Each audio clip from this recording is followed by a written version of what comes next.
Ano pong natitirang legal remedy para kay Senator Bato para hindi siya makulong o hindi siya ipadala kaagad sa the Netherlands? Kung kayo ang abogado niya, anong may advice ninyo sa kanya?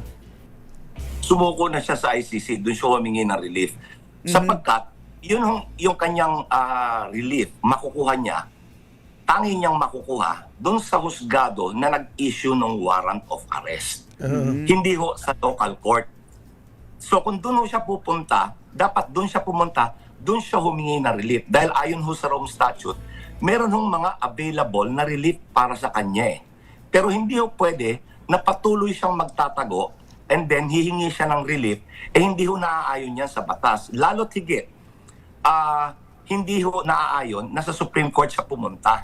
Sapagkat ito ay hindi ito tugma doon sa nilalaman ng Rome Statute. Sa Rome Statute ko, nilalaman noon kung ano yung mga maaari niyang relief na i-avail. Hindi ho sa Supreme Court.